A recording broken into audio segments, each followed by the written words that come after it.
mas matimbang ang politika dun sa religious na pakay. Dahil po, Well, yun, number one, mga politiko sila. Pangalawa, malapit na ang halalan, yung 2025 midterm elections. oo. So, makikita nyo, busy na. Yung mga makikita nyo yung mga nais tumakbo o kaya may interest, may stake doon sa darating na 2025 Oo. elections. Kasi si VP Sara Duterte, hindi naman yan tatakbo eh. Unless talagang gugulatin tayo na sasabihin niya, tatakbo siya bilang senadora. Pero tingin ko hindi. Malabo, Sa oo. 2028 pa siguro kung sakali although hindi pa tayo sigurado. So, lahat ng mga nagpapahiwatig na natatakbo sila sa 2025, nag-iikot na yan. At bukod nga kay VP Sara Duterte, mayroon pang bisita na dalawa pa. Si Yes. Si yeah. Abalos. That's right. Na Sa- alam naman natin na oo. pwede tumakbo kasi nasa survey sila eh. Interior Mga pangalan Secretary nila, Abalos. Oo, nandun din.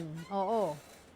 So, Prof, ang sinabi po ninyo kanina, no, usually ang nag-iikot, yun yung may balak na tumakbo. So, we're talking about, so ang pinakamalapit ngayon ay yung midterm elections. Of course, 2028 nariyan din yan, no? Tanaw din natin yun. Siyempre, yun yung pinaka, kumbaga, yun yung peak eh. Oo. 'Di ba?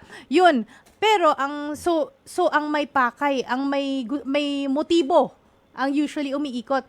So, in this case, can we say ba na si VP Sara mukhang wala namang motibo? Sino yung at the advantage dito sa kanilang dalawa kung meron man?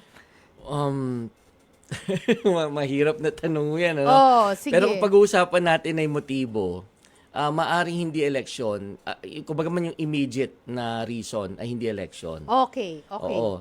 Ang nakikita kong immediate na reason sa pagpunta ni VP Sara Duterte, pagbisita niya kay former VP Leni Robredo, ay may kinalaman sa issue niya ngayon. Oh, which one po? Yung sinabi niyo kanina, yung much larger context na nakipaghiwalay siya doon sa alyansa. Yung unit team. That's right, yung unit team. So, dahil doon, nakikita naman natin, ilang buwan na pinapahirapan siya.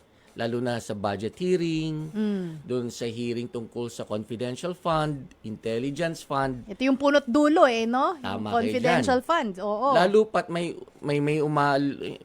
yung may chismis Oo. na pwede siyang i-impeach ng ating kongreso, no?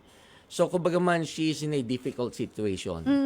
And naghahanap siya ng mga posibleng pwedeng kumampi sa kanya. O kaya, yan, yung pare-pareho sila ng yung ibig sabihin, hindi naman talaga opposition kung hindi sympathetic sa administrasyon ngayon. So, yun ang mga nilalapitan niya. Okay.